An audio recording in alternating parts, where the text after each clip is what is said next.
А сегодня очень ветреная погода с красивыми вот такими облаками.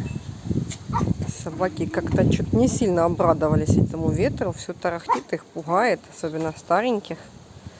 Сара еще решила пописюнять. Даже Ася не хочет по такой погоде играться. Говорит, ну нафиг, ветер дует, улетаю. Да? Ветром сдуло Ваську. И без яркого солнца 29 на градуснике. Завывающий ветер, как в морозную пургу, как-то сильно портит эту обстановку. Все телепается. И собаки, собственно, из-за этого не хотят гулять. Смущает их эта погодка. Ну, дело сделали, и ладно. Пойдем кушать теперь.